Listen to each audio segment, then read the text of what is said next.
I am. Okay, looks like we're live. So All right. let's go ahead and get started. I'm a little nervous because I don't know why. I'm here in my office by myself, talking to my webcam, talking to you, but I know there's all other people that might be watching at any point in time. So, well, now you need some new background stuff. These files, the files, you know, gotta go, girl. why you don't like my Terminator thing? I was going to put dude, this. get just a bunch of Terminator figurines. I have only one Terminator figurine. I should just get a picture of a bunch of them. You should collect some like 90s Terminator 2 toys. Yeah, like I said, I only have only one toy, and it was something my brother gave to me. I almost put up a background of the Sandman, from Audible, but I decided not to. Oh. I didn't know if I'd get in trouble. You're not going to get in trouble. Oh, copyright people are weird. I don't know. I don't think so. I wonder if I could change it now, mid-stream. Have you ever done anything like that? Can you imagine how much of a hassle it would be if YouTube had to regulate what brands or what pictures are in people's backgrounds in videos? Like, I don't think that's... I think if they had to do that, they would close their doors. Like, that's such a unreasonable undertaking. Yeah. Question. And do you think I'd be able to change it while we're talking? Have you ever done something like that? Change your background? Oh, you're talking about instead of Terminator here. I thought that's what you were talking about. Oh, you were talking about that. Yes. Yes. I misunderstood you. Figurines. The figurines, yeah. Action figures. Just make a battle scene out of them. And put them right there where the files are, and put the files somewhere else. Like, I know it's not the most exciting. It's not the most exciting background. I know. I can't help it. I'm unoriginal. Okay, this is just my junk back there. I'll put up my Terminator, maybe my Spawn figurine. Oh yeah, there you go. I have a Spawn one. A Spawn one would be Todd McFarlane. They're both Todd McFarlane. There's Todd McFarlane Terminator figures. Terminator 2. Terminator 2. I mean, I didn't know that. Yeah, that's great. He makes the best. Oh, it's awesome. It's the one where he is got the rifle or whatever that thing is, and the pistol in his hand, and his face is all jacked up. The scene where he's kind of going around, creeping around, waiting for the T-1000. Oh, that scene. Then I guess it would be a shotgun. Yeah, it's that thing where he like put the one-handed shotgun, like a pistol grip shotgun. Something like that, but it's not your typical. They use that big bullet. It's that gun that shot that big bullet at the very end that destroyed the T-1000. Oh, that that's gun. The grenade launcher. But it's shaped like a gun. It's shaped like a shotgun. But it's the one that he like. It's like an explosive. It's a grenade, right? Yeah, because he shot it into the. I wish you were a shotgun. Someone says they wish they were a hot dog and they wish they were a shotgun. I think those two things are incompatible. A little bit, just a little bit. Okay. You're gonna have to pick one of those two. All right, so the Sandman. Right. Sandman. I was like totally down to the wire on this, Jeff. It was. I just finished it a little more than an hour ago, and I had to listen to the last 40-some minutes without the aid of the that comic that I was telling you about. Right. I haven't been watching. I haven't been listening with the comic. I honestly have not had time to take notes while listening, but I too finished listening to it maybe an hour and a half ago. You were like me. Yeah. But it was like all I had for today was that last chapter. Same. Okay. Yeah. And it was actually one of the better ones, and I thought. That's what you thought? Yeah, I really liked that one a lot. I honestly don't feel like I know. Well, I knew that was going to happen. I don't feel like this happened the other day when I was talking to the Critical Drinker. This, of course, this loud ass notification tone goes off. You just gotta turn it off. You gotta. I always forget. All right, I'm going to turn it down. I always feel like I'm going to miss something urgent if I turn everything down. That's the problem. Especially, some sort of emergency comes up. Okay, I think I've got everything turned down. So Gene hasn't even started yet. Well, I just started a couple of weeks ago. Oh, that's fair. Yeah, I saw he shot dog hot gun. Okay, Ahmed. Yeah, so I don't know how I didn't realize this until I was about halfway through listening to Sandman. Okay. But Dirk Maggs, the guy who I knew it was Dirk Maggs who directed Sandman, he also did almost all of Neil Gaiman's other BBC audio dramas. I noticed there was one other audio drama on Audible. So how many more were there? A lot. 1 second. Wow. Yeah, let me audio so dramas of you can share my screen if you want to. Okay. But let me know Oh, when it's are you being on shared. Audible? You I'm are on Audible. Yeah. Okay, so Sandman, obviously that's what we just listened to. Here's Neverwhere, but this is just the narrated by Neil Gaiman version. Then there is the BBC version, and this is the first audio That's the one drama I saw. I've ever listened to as an adult with what I would consider an approximation of my now mind. This James McAvoy's in that too. This was maybe a decade. No, not quite a decade. It was my freshman year in college. 2013. To this. Wow. That's the release date. Release date was 2013. Maybe well, on Audible. Yeah, maybe on Audible. I know it was either my freshman or sophomore year of college, so it couldn't have been later than 2007, 2008. Okay. That I actually did listen to it. So it must have only been published on Audible September of 2013. But back then, I didn't know who any of these actors were except for Christopher Lee. Back then, none of these people were like gigantic movie stars. But James McAvoy, Natalie Dormer, Benedict Cumberbatch, Cumberbatch, are all in this, and this was such a fantastic audio drama. And I remember when I listened to it, it was such a novelty. I hadn't listened to anything like it. I mean, besides old-timey radio dramas, but even those I'd never actually sat down and listened to. And this was long before I started my voice acting career or even thought about doing audiobooks. This was before I even really listened to audiobooks. I listened to this thing. Audio drama stuff. And it was for a college class. I don't remember what it was. Oh, it was for an assignment. Yeah. But it was absolutely fantastic. And I didn't realize it's the same crew. You know, it's James McAvoy with Dirk Maggs and Neil Gaiman, you know, and I don't think I heard Cumberbatch in this one or Natalie Dormer, but lots of really big stars. I watched the video you released earlier. You can go ahead and unshare my. Wait, hold on. I can actually the behind the scenes stuff. Yeah, hold on. Yeah, I did see your behind the scenes stuff. That was cool.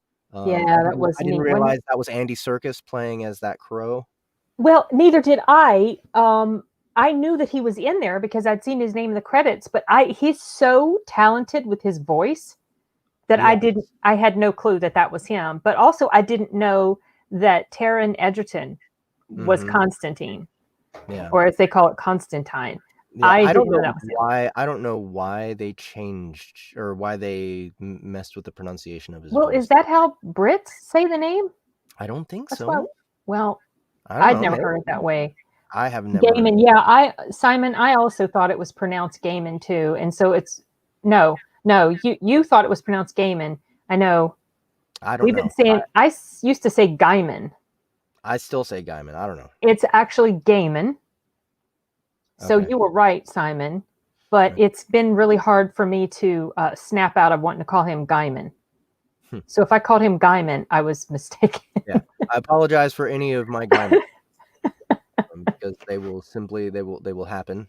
Unfortunately, it's just a little brain hiccup that I have. Yeah, it's just I don't know. I see the word guy when I see the first part of his name. I don't know. So I listened to this one. This is American Oh, God. American Gods. Yeah, they have a show Another about one. that, don't they? Yeah. Yep. And this is a full audio drama. Now, I don't know if this is the same director. It doesn't seem like it would be.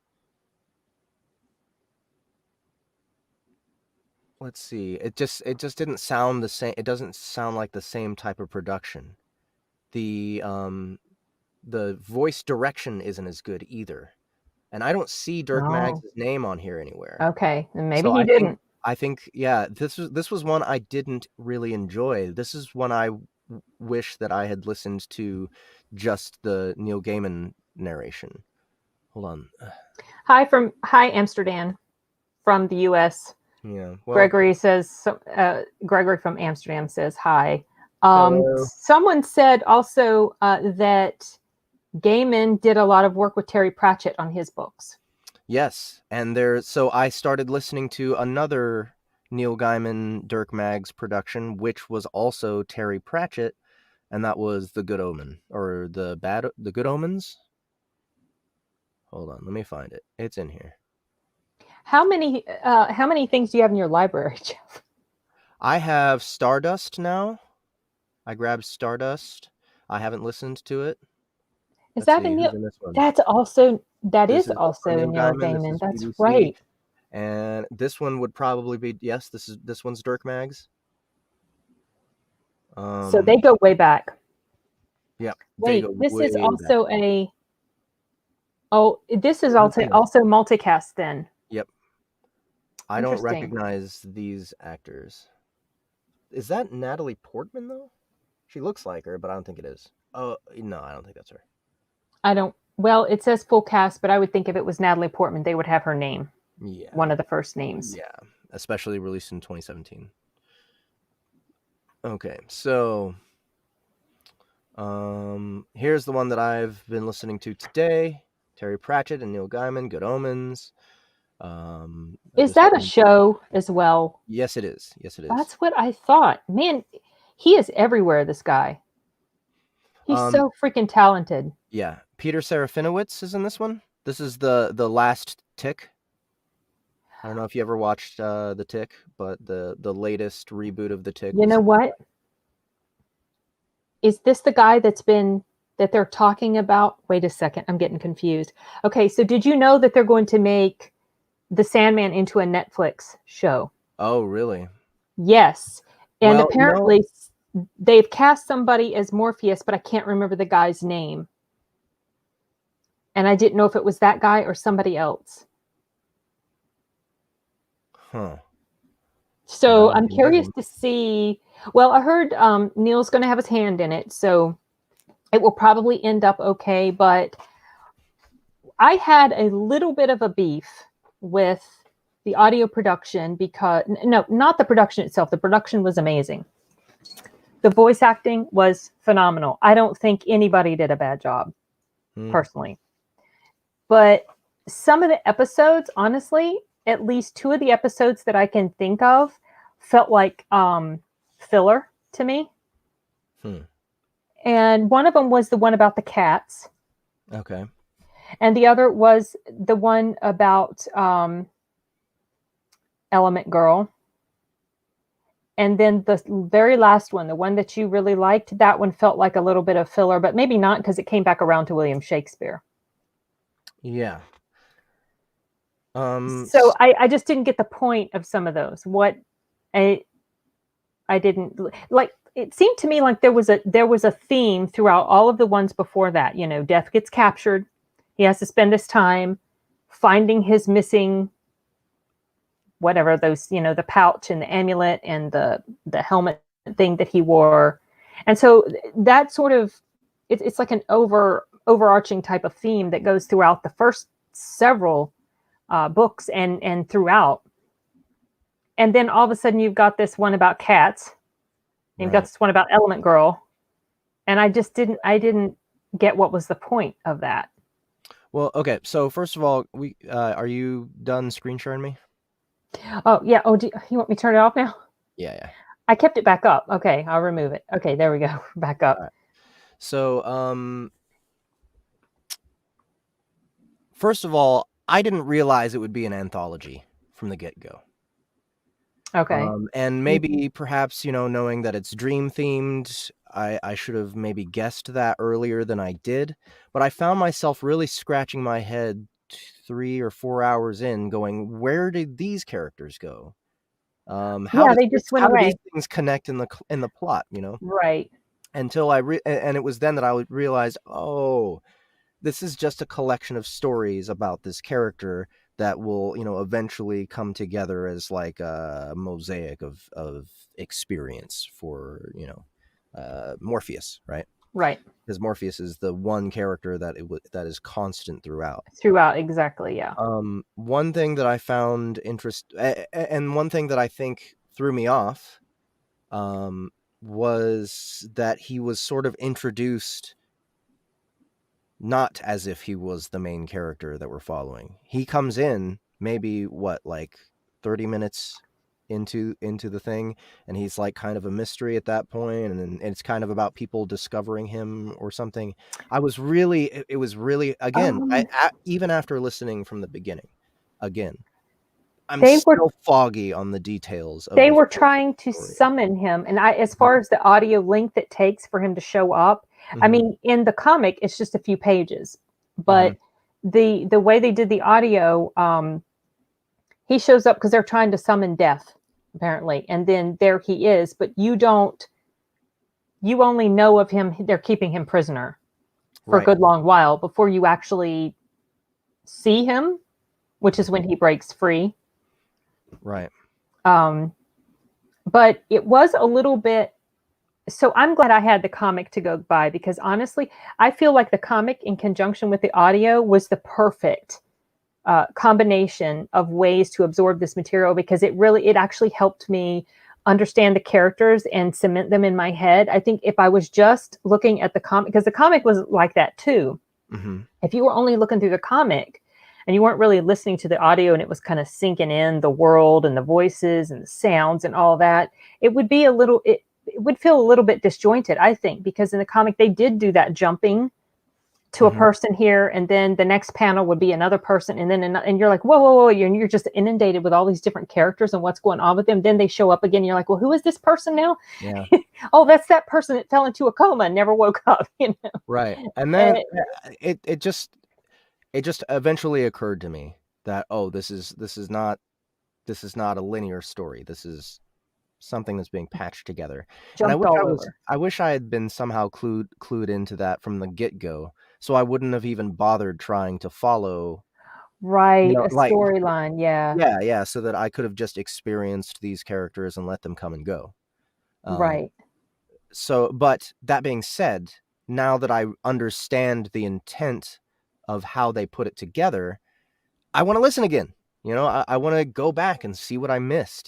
See what things that um, I missed out on because I was in this sort of cloud of confusion over, like, what happened to this guy and why are things okay, no, just don't even think about rules. Don't even think about any of that stuff. These are a series of allegories, Yeah. and I thought they were very effective, and I should have known better again, because this is kind of the way Neil Gaiman writes his stories. He's got that sort of disjointed narrative often, and he often has that sort of blurry line between the world of hallucination, fantasy, and the world of real life. So Yeah. um, it should have been something that I expected from the get-go, but I think because of the production, because they made Morpheus's character so prominent in the marketing, in the imagery and everything, that I expected some kind of linear story, like some kind of comic book epic of some kind. Yeah, I had no idea as well. Mhm. But maybe looking through the comic as I was listening until right at the very end. Like I said, the last one I didn't because I had no time. But it really grounded me in the world and what was going on. And I could see that there was a constant theme, even though each one took place at a different time. several of those volumes are kind of linear from the time he's captured till the time he gets all of his stuff back. Mm-hmm. And then you have some other stuff thrown here, like a Doll's House. I think that was the name of because that was comprised of separate. The Doll's House one is the one where the girl is the vortex. Right. With and Barbie. that one was actually several multiple parters in the book. Yeah. Sometimes that would happen, but I think by the time that came about, I was onto it. I was like, okay, You got it then. Kind of like The Witcher. When The Witcher came out, that thing jumped back and forth. Did you ever watch The Witcher? Mm-mm. Okay. Well, I tried. I couldn't. I didn't. It felt so generic fantasy to me that I tuned out. I couldn't.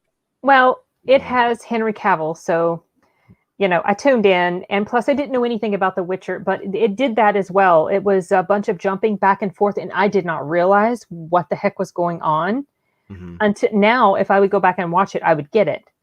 So now that you understand the formula for how they did things, it probably would be easier, or maybe more, I don't know if more enjoyable is the right word.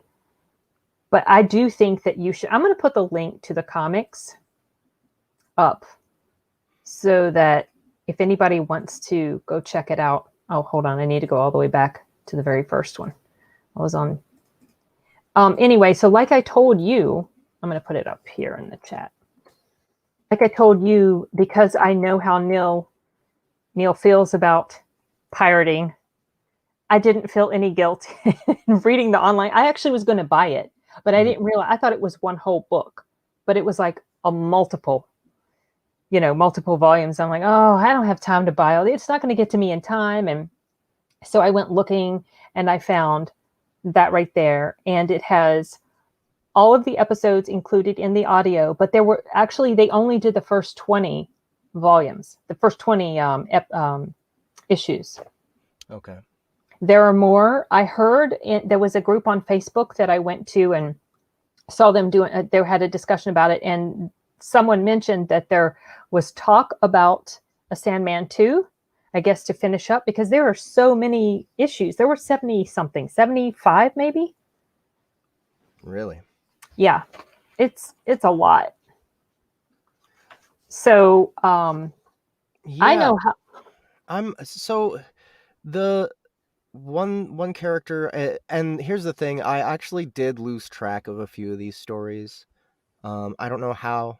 I'm That's like not surprising. up and about doing things and listening at the same time. Sometimes things drop in and out. But one thing that I wish that I had paid better attention to was the actual guy who was trying to be a superhero, calling himself Sandman. Oh yeah, that guy. I didn't get the conclusion of that story. Well, he had died, Mm-hmm. and he was in this weird dream type world, and he had basically sucked his still living pregnant wife into the world with him. And it was something. Who caused all that? It was those two Glob and Blob or something like that. You remember them? They were the ones that because he had been captured and he had been held prisoner for so long, that kind of opened the way for these other beings or whatever to come into the natural world and create this havoc that they were creating. And that was what was happening with that other Sandman guy. Okay. They had created this weird nether dream type world because Dream was gone, and they were free to cause trouble, which is sorry, I should warn you, Tim, there are going to be spoilers. It's Schattinger. Yeah, Schattenjaeger. Okay. Schattenjaeger. He calls himself Schattenjaeger, and that directly ties back to Gabriel Knight, the game. I played that on election night when I did my first live stream. Gabriel Knight is a Schattenjaeger, which means shadow hunter. Okay. And so Timothy loves that word. So that's he's Schattenjaeger 007 because he's Timothy Dalton. Gotcha. Not Work. the Timothy Dalton. You just doxed your own brother in a live stream. Good Well, work. his name is right there on his own book, so I didn't really dox him. Yeah. So okay. So let's talk about other TV series that have just recently come out. Neil Gaiman series, right? So we got um, American Gods and Yes. Good Omens, right? Yeah. Um, Good Omens was pretty good. I haven't seen any of those. I didn't watch the last episode. I just didn't get to it.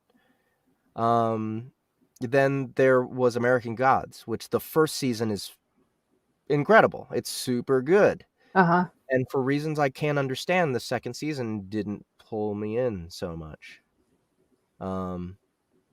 It kind of lost a little bit of its style, maybe. Got Or kind of maybe calmed it had down. worn off.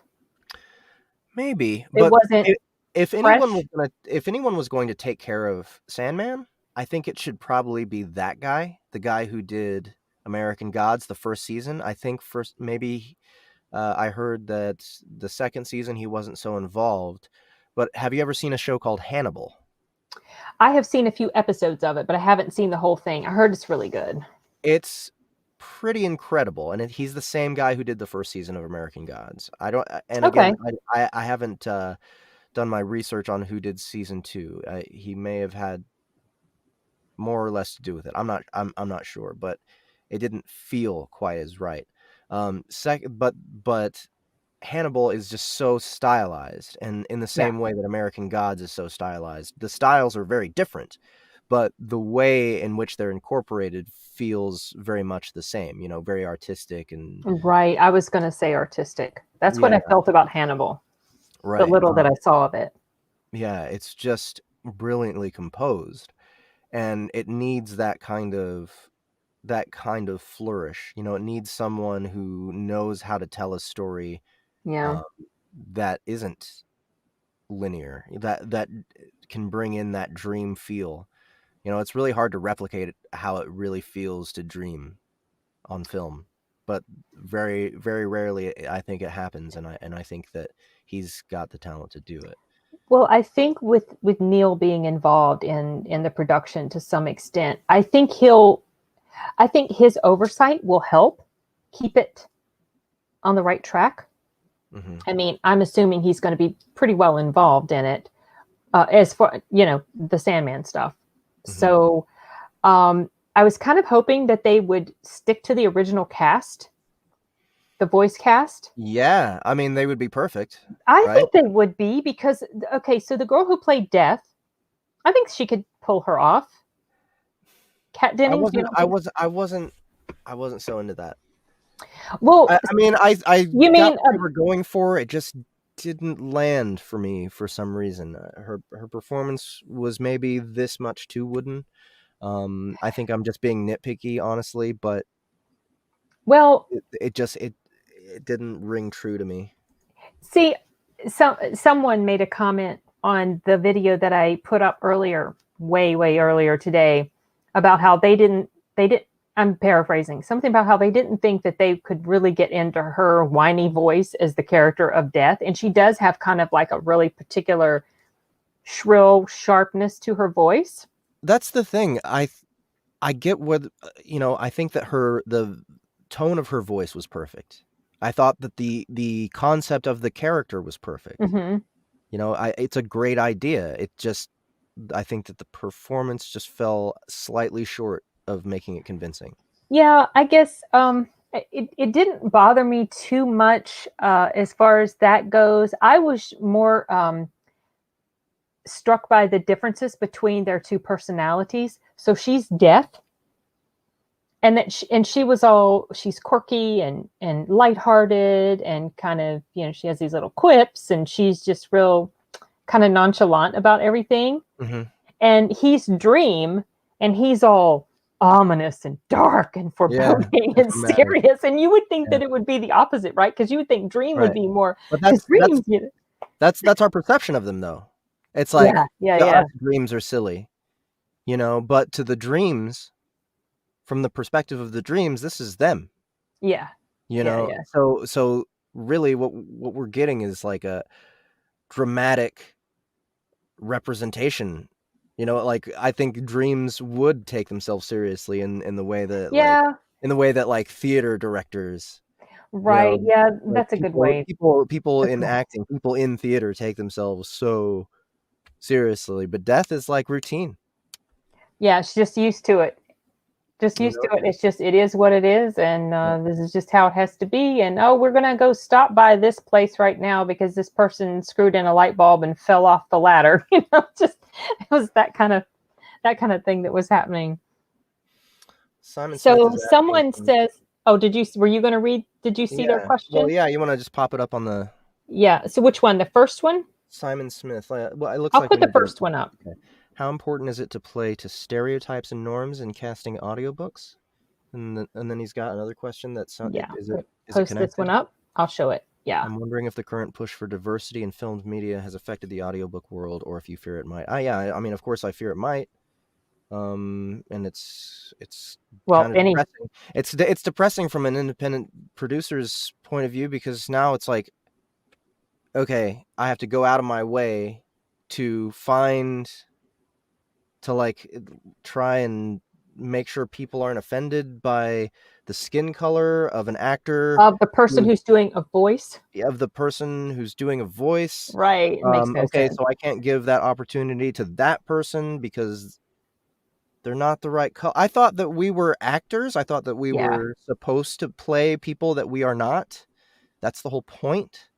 Being an actor is being able to get as many of those jobs as you possibly can. And I don't want to. I mean, if I happen to hire somebody who has more of those traits, yeah, sure, great. If they're readily available and I can make it happen easy, but I don't want to delay productions by too long, or again, not give opportunity to someone in my troupe, like go out of my way to hire someone outside the troupe simply to cater to someone's Yeah.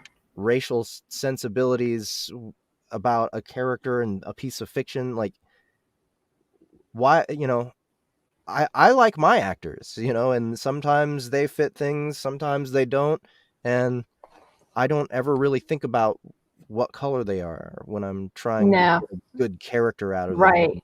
if I'm thinking about their strengths as an actor. That's like a great benefit of being a voice actor, is not having to be on screen and being able to use that to your advantage to make an even better performance, and even, like to give yourself a little bit more room to explore people of different backgrounds who, you wouldn't have the opportunity to in theater. I mean, why is it that it has to be a bad thing that you're representing somebody of a different culture? That's what we're supposed to do. Right. That's how we become better actors, is by, and that's how we create empathy between cultures, is saying, okay, I'm going to pretend to be you right now. And maybe that starts some discourse, Yeah, exactly. maybe that starts some cross-cultural talk about, like who we are. Well, that's a good point, Like, because some people see that as, the catchphrase going around nowadays, cultural appropriation or yeah. appropriation. And I didn't think about it the way that you mentioned, but now that you say it, that is a good point. I think it does help to foster understanding and empathy and appreciation for these other things. Now, this sort of ties in a little bit to something that I read, because I looked up some reviews for Sandman. Oh, okay. And one review that I was reading through and came upon this complaint that they had, which is basically that it wasn't PC enough, because they showed all these bad things that were happening to marginalized groups like women and LGBT or whatever. And I'm like, why should they have toned that down? That was part of the story. Then I watched that thing last night, and I got to the point where I said, well, hold on, I'm going to write this note down, because it got to the point where they were talking with the actor who played Desire, the androgynous character. And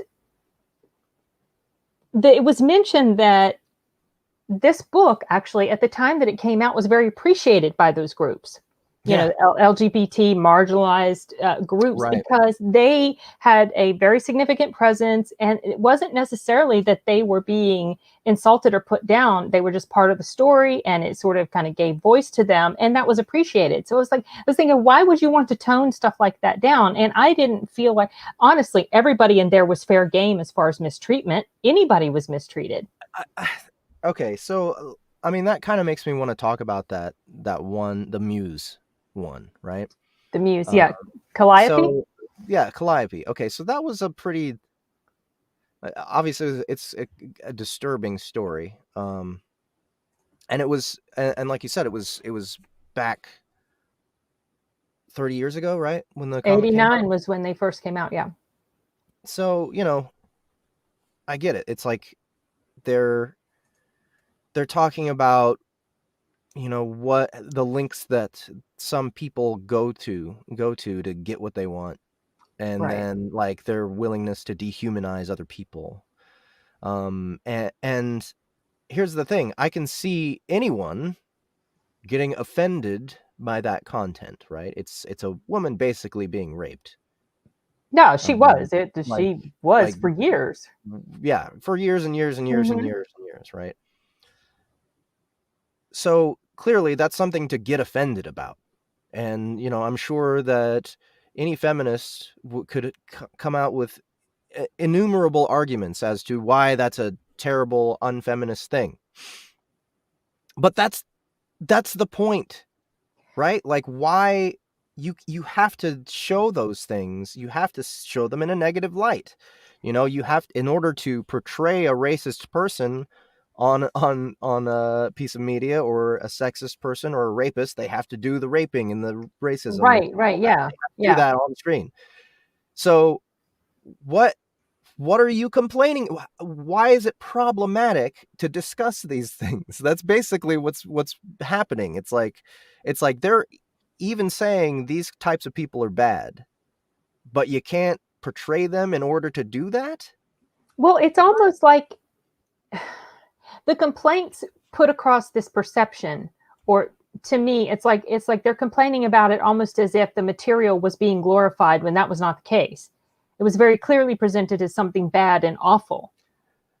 That's what that's why there are bad guys who do bad Right, things right, in stories, so that we don't like them, right. You're not supposed to, right? and just showing them doesn't mean you are holding them up in any sort of esteem. You're Yeah. just showing the bad that they do, and Yeah. then fortunately they get what's coming to them. And it's Yeah. just I don't know. But speaking of that, what was the one story that disturbed you the most? Because I there was one I came across, and I was, at the time I was like, oh, that's actually really gross and troublesome. But now I can't remember which one it was.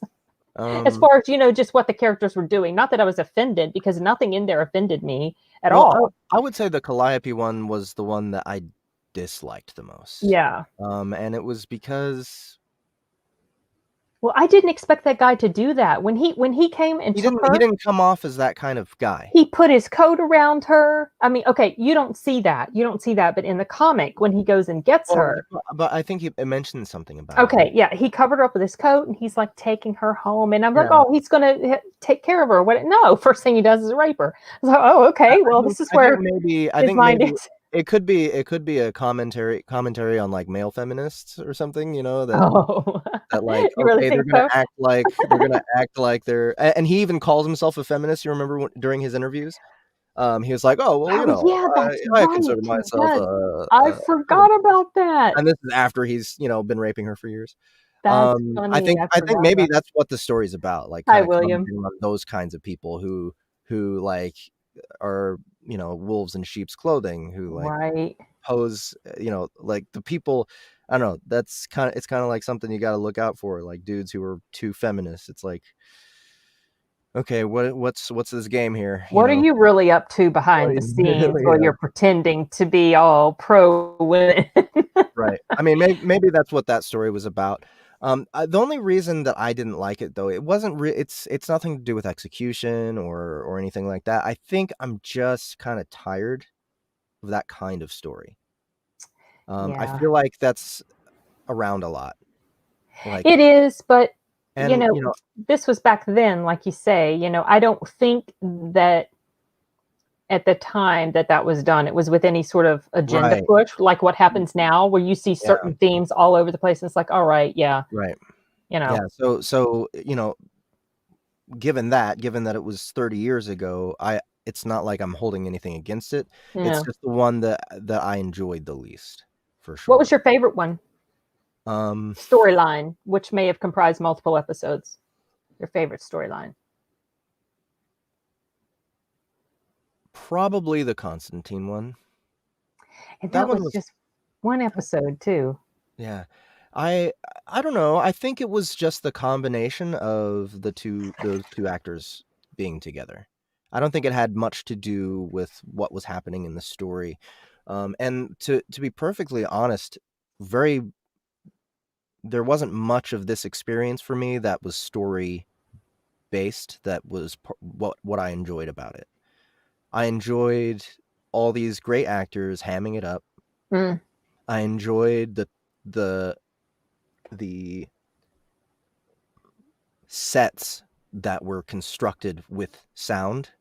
I thought they yeah. did a great job Yeah. of creating atmosphere, creating with the ambient sounds and things going on, and they would illustrate with sound little movements and stuff that were gosh Moving in a those little chair, yeah turning in a chair. yeah, Yeah. just those little creaks. It just pops into your brain. The imagery Yeah. just boom. Yeah. And you can especially with the actors making the sounds, like acting like they're there. Um, I know there was a lot of on location production or recording of Really? performances for this. Yeah, and when I say on location, obviously you can't see where they are, but what they do is they say, okay, this scene is in this kind of place. What is a similar place that we can go to and get that ambience and get that same reverb from it? They go Oh, with an actual interesting. boom mic that you would take to a film shoot, Right. and then they actually record the actors acting it out there. Oh, I did not know Yeah. that. Yeah. Where did you hear this? Is there a video about this? I would love to watch it. That would So be I cool. so I didn't see it for Sandman specifically. I actually learned about it from the late rest in peace Jeff. Oh shit, I'm sorry. He did Lock and Key. Okay. Lock and Key in on Audible.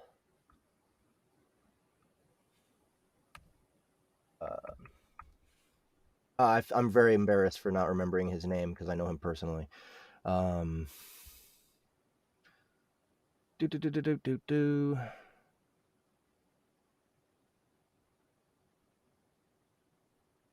Oh, come on, it's not actually on. So I'm a little disappointed. It's not his his credit's not on here. His directing credit. so you don't know if they really did this for Sandman, or you're just No, I you, do know because I listened all the way through the credits at the end, and it said on location oh, see, I stopped a sound few engineer minutes. somewhere. Yeah. I stopped like I think I got to the part where they were listing the side characters that had shown up, and I stopped it because I had just arrived home because I was driving home, and I stopped it, and then I was like I had to go and get set up and get ready and everything. So I'm sorry. Ahmed says Jeff Ellis. Real quick, I'm sorry. Bob Dufries. Sorry. Bob Oh Dufries. no, He's Bob the Ahmed. Builder. He's Bob the Builder. Oh yeah, him. Yeah, he directed Lock and Key, and Oh, he like okay. I actually, I was in a conference with him for like a couple That's hours way off from Jeff. where he was talking about yeah, I don't know what. I'm sorry, Bob. I'm sorry. Oh, so He's the painful. guy that Justin met. Yes, yeah. He Yeah, Justin went and stayed at his place for a little that's while. Yeah, right. absolutely. We were Okay. talking about working together. Soundbooth Theater and his That would have studio. been He's amazing. directed a lot of. He's a very talented director of audio dramas, but he just perished of cancer this year. So, I know, it sucks. or no, it was. I'm sorry, it was last year. It was I last thought it year. was earlier this year. Yeah, and then he won the. He won the best audio drama It that was year. last year he passed? Yeah, yeah. Oh, okay. Oh, because the audio stuff happened earlier this year, and he had passed a few months before that. Yeah. Oh, it was, no, that's right. It was this. Yeah, it was this year. It was this year. You're gaslighting me, Jeff. I know. I was like, I thought it was earlier. It was like a few months before, and then I was like, okay, maybe I'm wrong. Okay, maybe it was late. Like this whole year has felt like an eternity. So my perception of time for this year is crazy. But the sounds of this production, all the voices to me were just amazing. Mm-hmm. Just the way, especially James McAvoy, it was like a complete eargasm the whole time he was talking, I swear. I was just like, I love his voice so much. He knows how to use that texture. I know, it was just so good. And he could change his voice. I would have never known it was James McAvoy in some of those scenes. There was also like the way he could also change the tone. I think when he first found out that it was death that the people had initially been wanting to capture, he would just like the way he's like, "What? You want to death?" Just the way he did that part. I don't know. I went back and listened to it again. It was just a couple words, but it was just the way he changed his voice, the way he did it. Yeah. But I liked his character because at first I thought he was going to be a completely neutral type of character, just very standoffish with what happens in the world of man. He's just there to do his job, but he did seem to be a character that changed and evolved over time, which I found pretty interesting. Yeah. Yeah, and we get to see different, like, it's not like we watch him change the same way. It's like we get snapshots of him having changed in different spots, or like maybe, I don't know, it's more like we see him as he is now, and then the rest of the narrative is telling us different times throughout history that has changed him to become what he is. Yeah. So I thought one of the most telling scenes where his vulnerability kind of became pretty apparent was the one where, I can't remember the name of the episode, but the one where the guy lived basically forever. Yeah, I was just thinking that one. I really liked that one. That one might have been another one of my favorites. When the guy basically put his finger on what was going on with him, he was lonely and he wanted friends. That's basically what it was, and he got so pissed. Yeah. And then he showed up again, the next 100 years. He's like, oh, you can't let your friends down, basically that kind of thing. But someone made a good point, actually, which was that when they met each other, no, he was in prison. They met each other every 100 years. Yeah, it was every 100 years. What I liked about that one is how it subverted my expectations. Like it was built up to be a lesson for the immortal guy to learn, but it turns out to be a lesson for Morpheus to learn. Yeah, I thought that the immortal guy was going to end up wanting to die when his wife and kid died, and he was like, "Please take me, death, just do it." But then even in the depths of his despair, he was still like, "I still have so much to live for." Yeah. And like you said, it was Morpheus was the one who ended up learning a great deal from it. Yeah. So he sees, like, the very beginning. Yeah, the very beginning of the episode, he and his sister witness this dude talking shit about how he's never gonna die. Yeah. And they think he's smug. They go up to him acting smug, saying, "Oh, okay, you want to see what it's like to live forever?" And it turns out, yeah, it's great. Yeah. Yeah, it's right? fucking awesome, actually. right. Yeah, that did go in a direction I wasn't expecting, and I did not expect the part at the end about what the guy said to him about being lonely and you just want friends. How dare you say that to me? Yeah. He got so mad, and he slams out. It's like, oh, okay. Well, I wonder if he's going to show up in the next 100 years. Yep, there he was. He got fussy.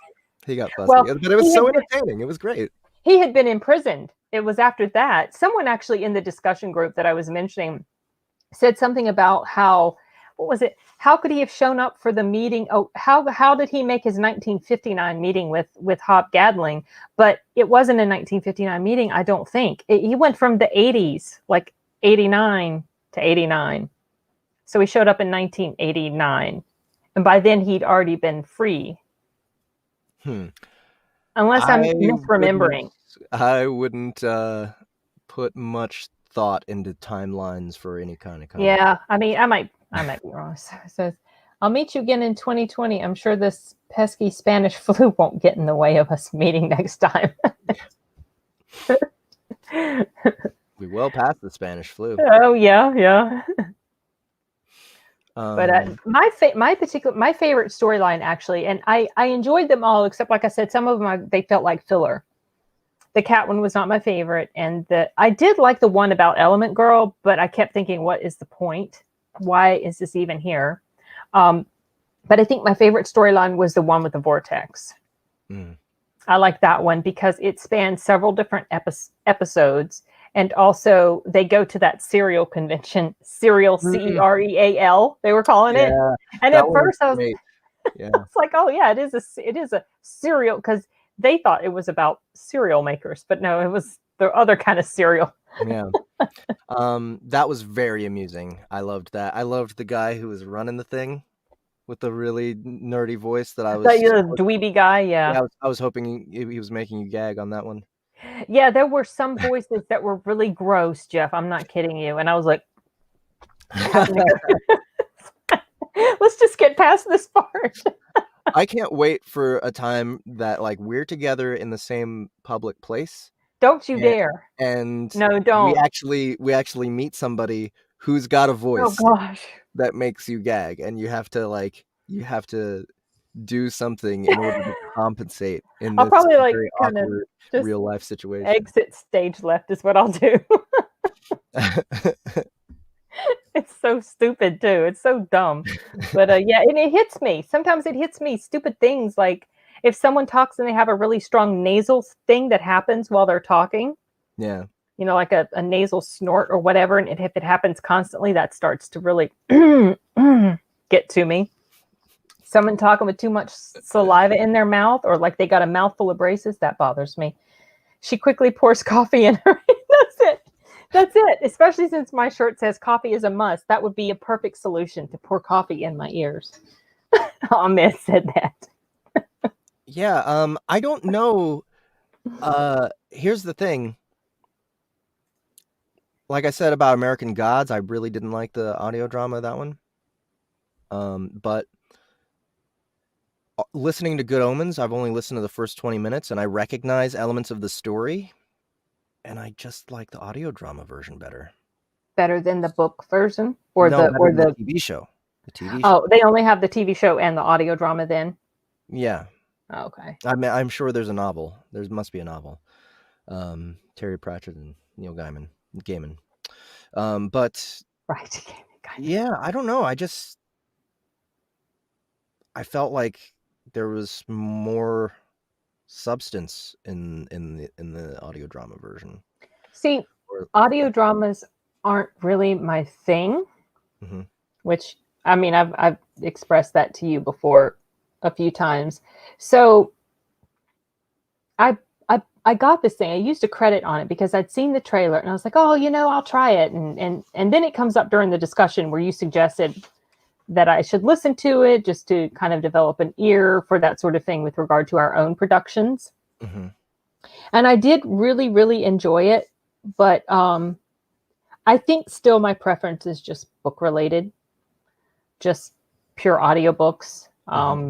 So I would be curious if to hear an actual audiobook of this actual thing made into an audiobook instead of an audio drama.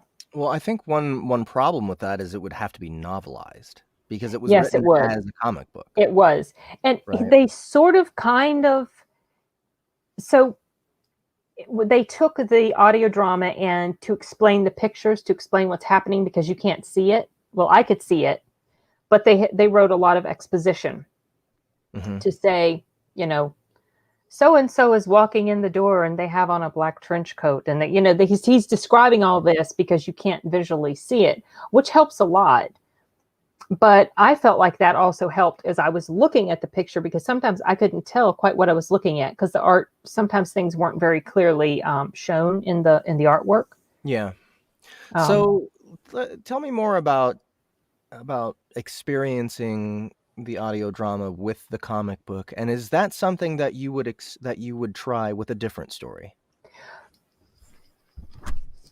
Probably, because honestly, audio dramas, in my opinion, they're harder to follow as far. So if I'm listening to an audiobook and I'm doing a mindless task, washing the dishes, folding clothes, whatever, and I'm listening to an audiobook, it's easier to stay on track with that as opposed to the actual audio drama, because it's weird, because it's almost like, well, you can't really watch a TV show by listening to it.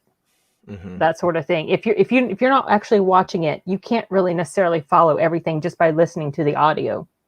Things can get lost. Even though there was narrative in this audio drama that explained stuff like that, there was still so much stuff that was happening, these little subtle things, these little voices and noises and little discussions that would go on, that I feel like would be pretty easy to get lost.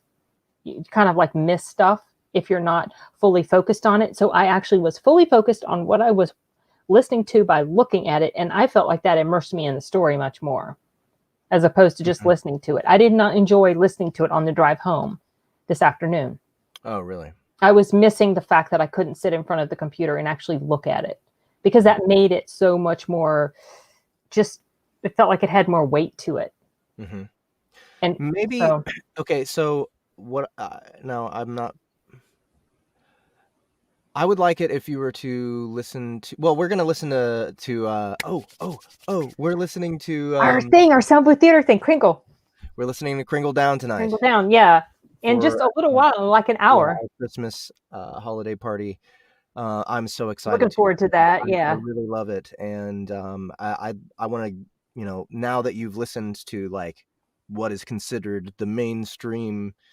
I mean, they hype this so hard. The Yeah, Sandman, they hype yeah, that so hard. So this is the best, pretty much, that the standard of the industry has to offer, in my right. opinion, and rightfully so. Like it's good stuff. If I were to, I actually, I'll go ahead and, while it's on my mind, offer one more criticism of the production.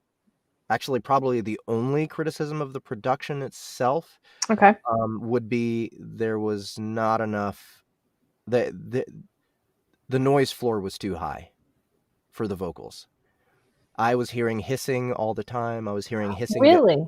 get cut off. I was hearing breaths I get cut did off. not notice any of that, but you have more of an ear to notice things like that. Or Yeah, maybe it was your maybe your headphones were bad. I just listened to it with my earbuds. I was listening just on my earbuds. I was hearing that.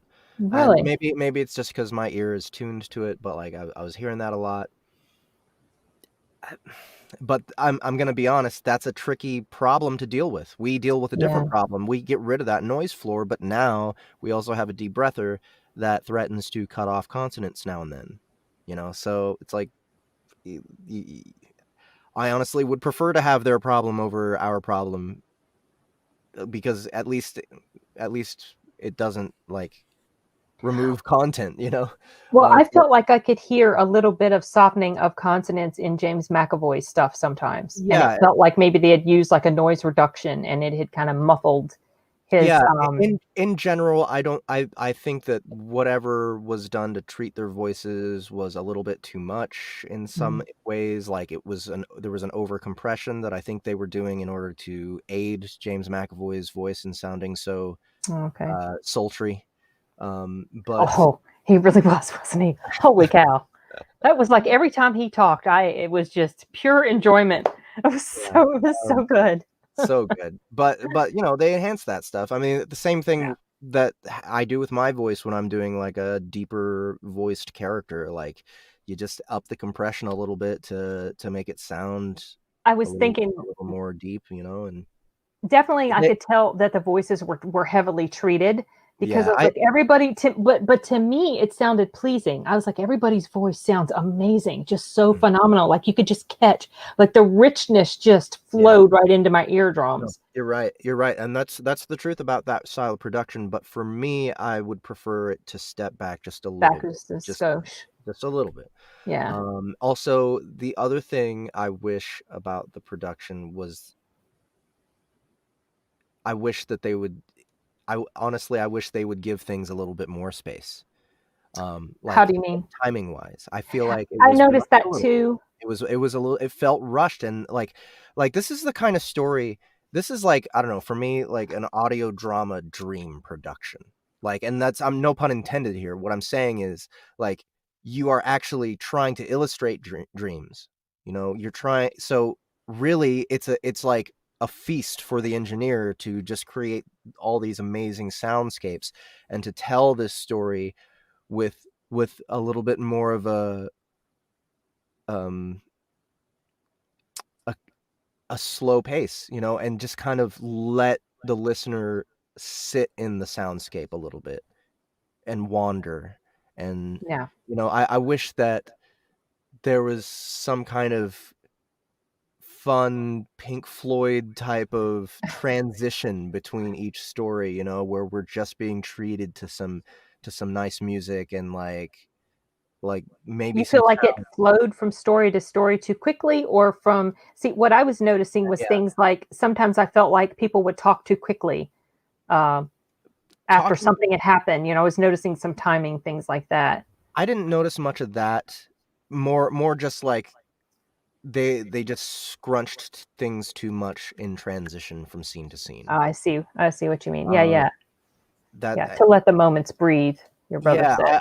I mean, but the thing about this production, and this is something that I really want as a producer, is a project where I can just make it something that someone can listen to and fuck the story. They don't have to even care about the story. They're being carried The audio by experience. the audio experience and just Mhm. kind of allowing that to take them over and allowing themselves, you know, it's something that they care to sit and explore in. Yeah. And I think that they could have taken a little bit of an opportunity with this particular production to do that.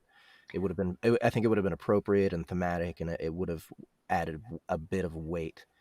That being said, that's probably part of the direction as well. You know, hey, it's a comic book thing. People are expecting a comic book, something like a comic book. So there's got to be action. It's got to move a little bit faster. Right. That could be Well, part of it. with I was looking at some of the audience reviews for this, and I got a little tickled by people complaining that this was an audio drama, not an audio book. And I was thinking to myself, did you not listen to the sample? Mm-hmm. Did you not? It's very clear it's an audio drama, not an audio book. But as I'm listening through this, and because I was reading along with the comic, my proofer brain could not be turned off, and I was noticing mistakes, and I wrote them all down. Oh no, you need to send it to Neil Gaiman right I know, now. I know. I was like, look, some things were changed, and I could see why they were changed, and I did not consider that an actual misread, but there were some very clear misreads, and I was thinking to myself, how did they miss that? I don't Fired. understand. They're fired. They need to hire me. They do. I'll find them all. No, I'm teasing. Stuff slips by me too, but still, that kind of got on my nerves. But I think I would not have ever noticed that. Yeah. Maybe a couple I would have, because you could tell it was just not grammatically right what they said, because they had actually misread. Mm-hmm. But I think it was really only because I was reading along with it. Have you ever read The Sandman, the original comic? Nope.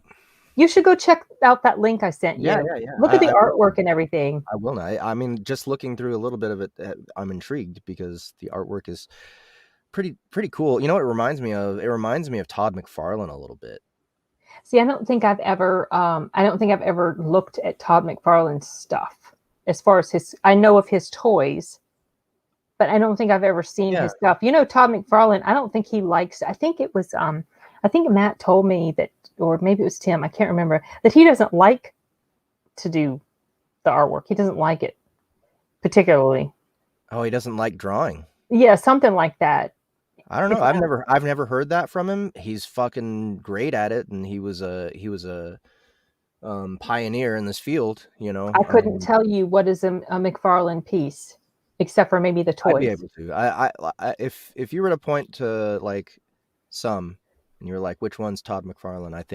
I think 4 out of 5 times I'd get it You right. could pick it out. Okay. Yeah, All it's very right. distinct. Very distinct. Um. He got famous doing Spider-Man, Okay. and then he wasn't happy with the deal Marvel was giving him, so he split off. He started Image Comics. Right. He started Spawn, and he Yep. became a fucking legend. Yes. Like there's almost no one in the comic book world or in the action figures world or in the board games world who doesn't know who Todd McFarlane is. You know, he's actually a big inspiration for me. I don't know if you watched the interview that I did with Matt, but one of the people that he works with or worked with used to work with Todd McFarlane. Oh, really? It's kind of interesting. Yeah. Yeah, that's, I mean, like, you know, he's a lot like us, right? Like, okay, this big corporation doesn't appreciate what I'm doing. Right. I'm going to do my own thing. Do my own thing. He has said that his preference to create yeah, this is okay. Yeah, he said that's what he didn't necessarily like the drawing. He likes to create. Yeah. He wants to make another Spawn movie. He wants to make another Spawn movie, but he wants to direct it. Oh. Yeah. And I think that's interesting. Now there's most people hear that they'll say, oh, come on, you're a comic book artist. How do you know? Has he ever directed anything? No, he's never directed a movie, but he's humble about it. You know, he says, look, I want to direct it. And it's not because I think I'm a great director. I just want to make sure that the vision that I have in my mind is going to take place. Right. And the way that I would do that is surround myself with all the people that I know are the best professionals in their particular category. Right. And I'm going to ask them, okay, I have this idea. How can we do it? You know, and in that sense, he would be a director in that he would just be getting the team together and help collaboration actually happen. So he wants it to be a horror movie instead of an action movie, which totally makes sense if you've ever read the comic. Yeah, I mean, right? Exactly. Yeah. Because it is pretty so rooted in horror. So he's an entrepreneur, and it's nothing to do with his ego. He just wants to make the story right, you know, and he recognizes that he doesn't have the skill set needed in order to do it, but he doesn't want to put it in the hands of somebody else who's going to take it in a direction he doesn't want it to go. Right. Yeah. So he wants to be the director. He just puts the right people in front of him to make, you know, all the small, you know, all the component decisions. I mean, I think he's a smart guy and he'll be able to do it. Here's the thing about being a comic book artist. Like, that's basically the same thing, pretty close to being the same thing as someone who does storyboards. And, you know, and storyboarding is like one huge part of the director's skill. Yeah. Is like being able to at least throw together a storyboard in order to share your vision with other people. So, I mean, if he can do that, which he basically already has with all his comic books, you know, like he can just take frames, slap them together, you know, and say, okay, this is what I want, people. So I don't see why it wouldn't. And want Spawn to be a looming presence in the shadows rather than a front and center superhero. Yes! Which I could see That's how the fucking book was. That's how the comic was. Like, there was a surprisingly small amount of Spawn in Spawn. Because I've never read Spawn. It would be know of it. It'd be like cops talking about shit he did, or you know, other homeless people in his alley talking about things, telling stories, or, you know, the bad guy advancing the plot. In a lot of ways, he wasn't even the protagonist. It was all the villains that would be protagonists, and then he would come from out of the shadows to stop them, you know? So yeah, it makes total sense that he wouldn't be front and center. It would be someone else driving the plot, and then him coming in as a major element to change things around. Did he have a hand in the animated Spawn? Yes, and the animated Spawn is fucking good. Yeah, I saw that. I saw both Spawns, the movie and the animated one. And the animated one is definitely very, very gritty and dark. And way better. Yeah. Like you can just forget that the movie was even made. Right. I got to be honest, like, I thought that the performances were good. You know, I don't know, maybe not Leguizamo so much, just because I don't know. It's not that bad. It's actually more the makeup that didn't work for me. I think he's Oh, talking about the animated. That was the only version that he liked. yeah, Yeah. yeah. But the animated version is just so much better. Just don't Yeah. even bother with the Hollywood film. HBO, that's right. Yeah, What, the movie or the animated? yeah, the animated series. Gosh, I saw the animated one years and years ago, and it was on VHS, and I don't even remember if we have it anymore. Mm-hmm. But I remember that I did watch it. Yeah. Um. Anyway, yeah. All that being said, I honestly can't think of that many other flaws with Sandman. I was pleasantly surprised by it, but I shouldn't have been because I had such a good time with Neverwhere. I'm gonna keep listening to more Dirk Mag stuff because I think he's got the best mix I've heard as far as like how much sound effects to use, how to use them, and casting. His casting is top notch, Oh yeah, and I thought I just it's kind of like because he just has his own team. He's got a team like regular people that he goes to. So well this cast was huge, and I felt like everyone did a very very good job, and I was super impressed with the whole thing. So super impressed with, like I said, audio dramas are not my thing, but I forced myself to consume this one in preparation for this discussion, and it mhm, was not a miserable experience. I'll say that right. much. So by the way, we've already done a listening party with Deep Madness. Yeah. And how did you find that experience I in thought it comparison? was I thought it was good, but Deep Madness was not. Wait, you wasn't that also an audiobook too? Didn't you do an Yeah, audiobook version yeah, of there's an that as audiobook version of it. Okay. And Okay. what we're doing, what Soundbooth Theater is doing with their deep dives is they're not quite audio dramas. Like that's the thing. That's another reason that I wanted to make a distinction by calling them deep dives is because Right.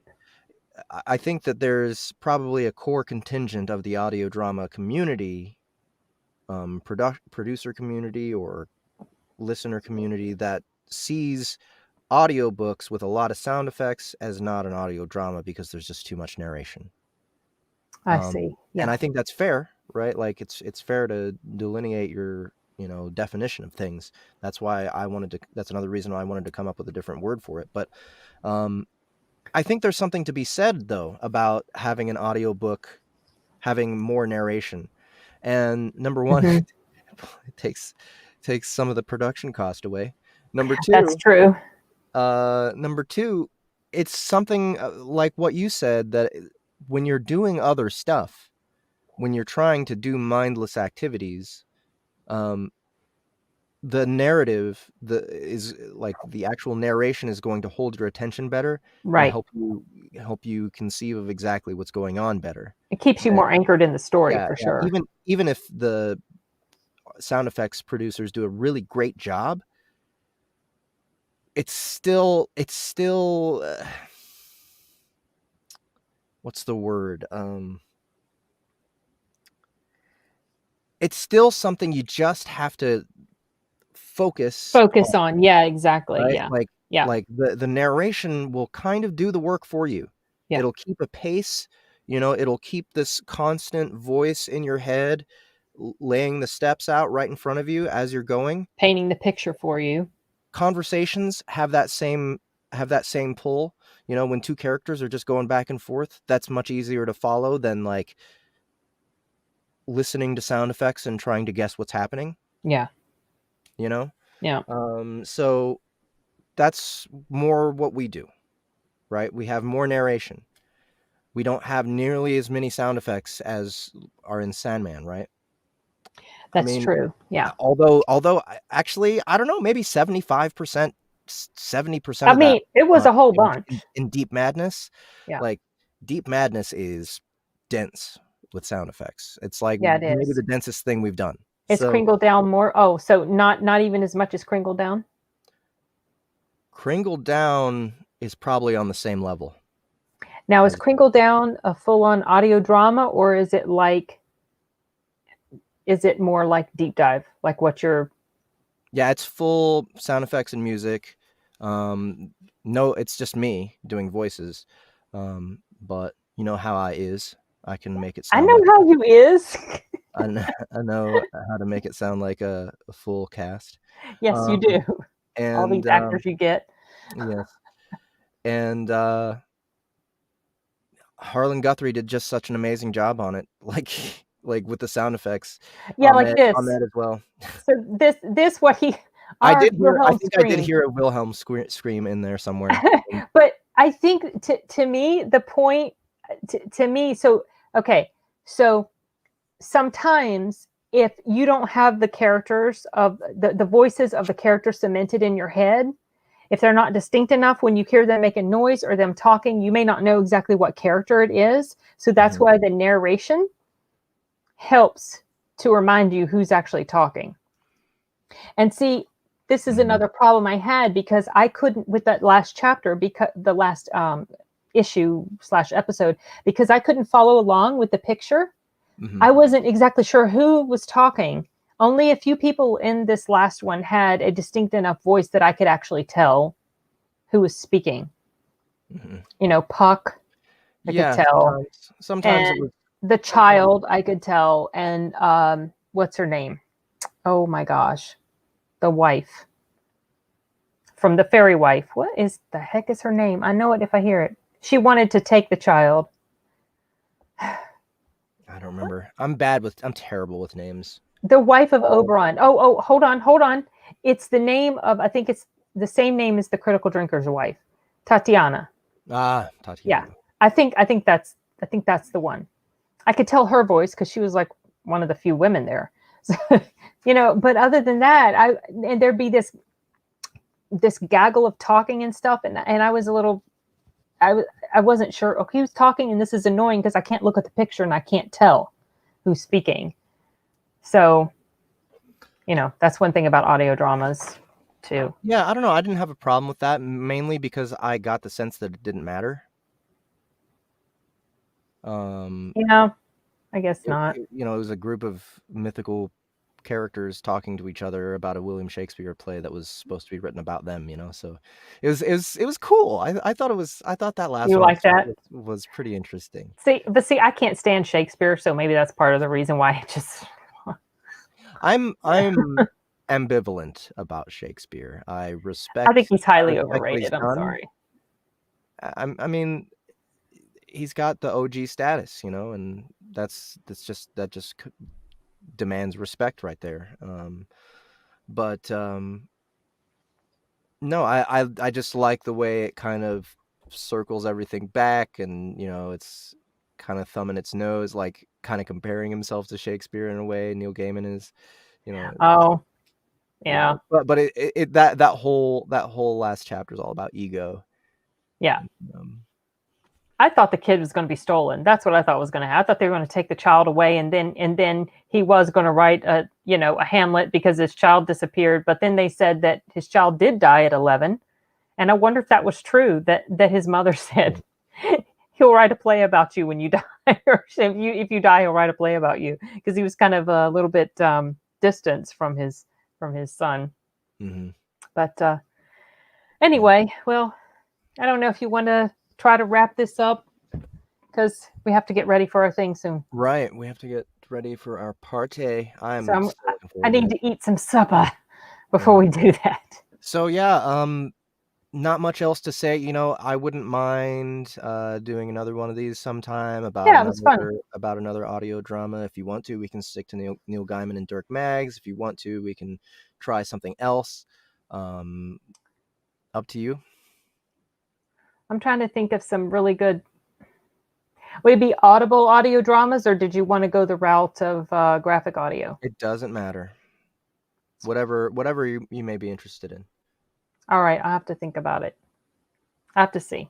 Yeah. So in conclusion, I would give Sandman a 9.5 out of 10. Oh, dang! You as really an did audio like it, didn't you? drama. Yeah, I actually use the tens, unlike You some don't. You years. don't use I it? do. I do Oh, use you them. do. What would you give a 10? Probably Neverwhere. Oh, okay. Yeah. Oh, glad you enjoyed it, Gene. I feel like we just kind of went sort of all over the place and didn't really have a clear focus, but that's just the way these discussions go. Yeah. Yeah. I'm not real good at, sticking to certain scripts and stuff. But so you say Neverwhere. Is that Neverwhere it's called? Or Never Neverwhere, and What's that's it Neil about? Gaiman, Dirk Maggs. It's it's just this kind of underground fantasy buddy movie, but buddy story. Okay. Yeah, it's kind of I don't know. It's been a long time. I'd like to listen to it again. That's why I brought Well, it again. But this it's much older, right? It came out 12, 13 years ago, I think. So I mean, if you want, we could make that the next one. okay, Neverwhere. Was yeah, that also a novel, or was it? yep, So yep. did they make a regular audiobook of it, or only an audio drama? They have both. They have both. Yep. But you want to focus on the audio drama stuff. Well, I mean, that's what I would want to listen to.